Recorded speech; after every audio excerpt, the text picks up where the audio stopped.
You get a material quote. It looks fine. You build your bid around it and you win the job. Then, 2 weeks later, the supplier calls. The price changed again. If you're a contractor, a developer, or a builder in 2026, this is your life right now. And it's not bad luck or bad suppliers. Right now, it's tariffs. And they're hitting this industry harder than almost any other sector in the economy in this country. Steel, aluminum, copper, three materials that go into virtually every construction project in America. And all are sitting at 50% tariffs right now. 50%. That's not a rounding error. That's not a minor policy adjustment. That's a fundamental reshaping of your material cost structure. Today, we're going to break down exactly what's happening, what it means for your bids, your margins, and your clients, and what the smartest contractors in the country are doing to protect themselves. So let's go. Before we get into the numbers though, I'll do a quick background on who I am and why I'm covering this. So if you're watching this videos, you know my name is Nick Dogel. I am the owner and founder of North State Law in Raleigh, North Carolina. And we represent licensed contractors and other licensed professionals all across the state of North Carolina who are dealing with issues involving their professional licensing entity. That includes complaints, disciplinary proceedings, license denials, board disputes. I focus on this space because the licensed contractors we work with are running a business. That business is under pressure from every direction right now. You got labor costs, you got competition, and yes, material costs driven by tariffs. And when financial pressure gets intense enough, licensing problems tend to follow. Mistakes can get made, corners sometimes get cut, and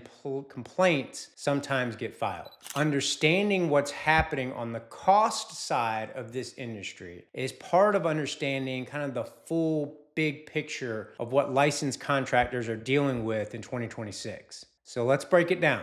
Let's start with the actual tariff landscape as of spring 2026 because it's more complicated than most people realize, and the details matter. Steel and aluminum are carrying 50% tariffs under Section 232 of the Trade Act. That's not new. The original tariffs under that provision actually go back to 2018, but the rate has been doubled down on by the current administration, and 50% is a very different world than 25%. Copper products joined that club in 2025, also at 50%. On top of that, there's a global baseline tariff of 10% that's been applied broadly, though it's currently set to expire in July 2026. Though nobody's betting the farm on that timeline holding on. Softwood lumber, 10% tariff, with various timber derivatives hitting a 25% tariff. Kitchen cabinets and bathroom vanities, materials that go into essentially every residential renovation and new build, are at 25%, scheduled to climb even higher. And here's the kicker. The Associated General Contractors of America updated their Tariff Resource Center this week, April 29th, because the situation is still evolving. If you're a contractor and you haven't bookmarked that page, do it right after this video. The link will be in the description. The practical effect of all this, construction input prices surged at a 12.6% annualized rate in early 2026. That's the fastest pace since 2022. Non-residential construction inputs alone were running at a 7.1% annualized rate just in January. These aren't projections. These are numbers that already happened. So let's translate policy into dollars because that's what actually matters if you're running a business or planning a project. So Cushman & Wakefield, one of the largest commercial real estate services in the entire world, did the math, and they're better at it than I am. Current tariff rates are estimated to increase construction material costs by about 6% relative to a 2024 baseline. Total project costs are up roughly 3%. At the peak of the tariff chaos last summer, those numbers were closer to about 9% on materials. Things have come down from that ceiling, but they haven't come down to normal yet. For residential construction, the Brookings Institution calculated that current tariffs will add approximately $30 billion in costs to the housing sector overall. Now, if you break that down to a per unit level, you're looking at roughly $17,500 added to the cost of every new home. Think about what that means for housing affordability in a market that was already stretched to the breaking point. Now, we do have a shortage of homes in the country. We need to build more. That's not in dispute. And the tariffs on the materials needed to build those homes are making each one cost nearly $18,000 more before a single worker steps foot on a site. The National Association of Home Builders found in surveys that builders estimate the typical cost effect from tariffs at around $10,900 per home, and more than 60% of builders have already reported seeing higher costs in practice. Structural steel, rebar, aluminum framing, copper wire, those are the index for fabricated structural metal products alone, and they've climbed over 63% since early 2020. Aluminum mill shapes, subject to that 50% tariff, surged 28% just from late 2024 to late 2025. Those aren't abstract percentages. Those are line items on your estimate that don't fit in your original budget. Now here's where the rubber meets the road.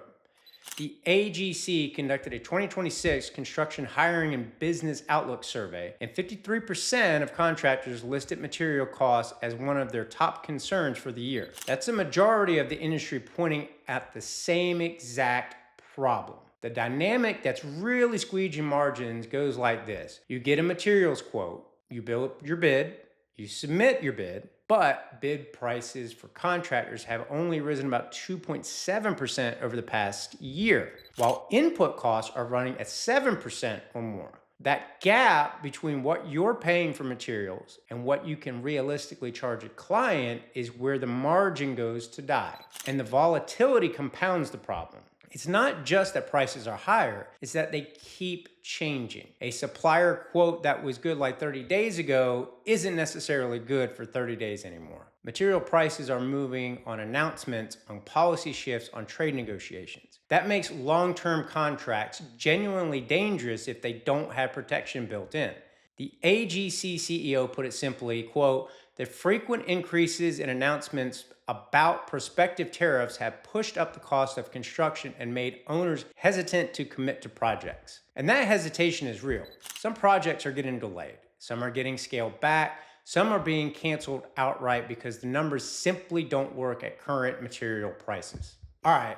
So let's talk strategy, because sitting around complaining about tariffs isn't a business plan. It doesn't do anybody good to sit there and complain and blah, blah, blah. The smartest contractors in the country are doing a handful of things right now that you should know about. I'm not giving legal advice. I'm not telling you should do this, but keep this in mind. Because number one, price escalation clauses. If you're signing a contract right now without a material price escalation provision, you are taking on a risk that your business should not be carrying. Consensus Docs, which is a major construction contract standards organization, has a specific material price escalation amendment built for exactly this moment. The AGC has documented it. You can use it if you want. Make it a condition of every contract you sign in this environment if you want. Number two, bulk purchasing and pre-ordering. Contractors who have the cash flow to do it are buying ahead. If you know you're going to need structural steel or copper wire for a project starting in Q3, buying it now before further price increases or tariff escalations can save significant money. Timing purchases to material availability rather than project start dates is becoming a competitive skill. Number three, supplier diversification. The old model of a primary supplier and a backup is not enough right now. The contractors doing it right are maintaining at least 2 qualified suppliers for every critical scope of work, and they're building actual relationships, not just transactional one-offs. They have leverage and flexibility when the market moves now. Number four, alternative materials. Where steel is getting crushed, savvy builders are exploring concrete systems, engineered wood, domestically sourced alternatives. Softwood lumber has actually been more stable than metals. If your design allows flexibility, push for it. Make sure that you contact an engineer that you trust, though, before you do any of this stuff. Number five, stay on top of the tariff page. That's the AGC Tariff Resource Center and NAHB are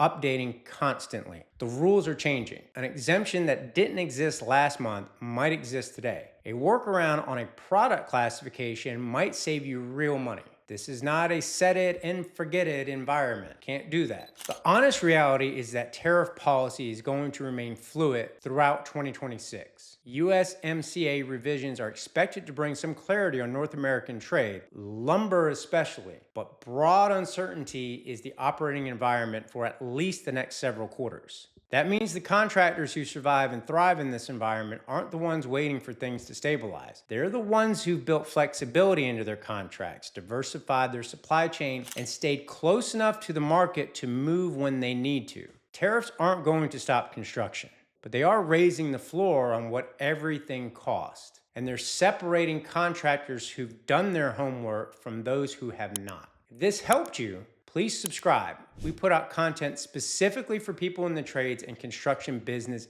every week. What's your biggest materials headache right now? Leave it in the comments. Let's talk about it. Let's get some conversation going. I'll see you next time.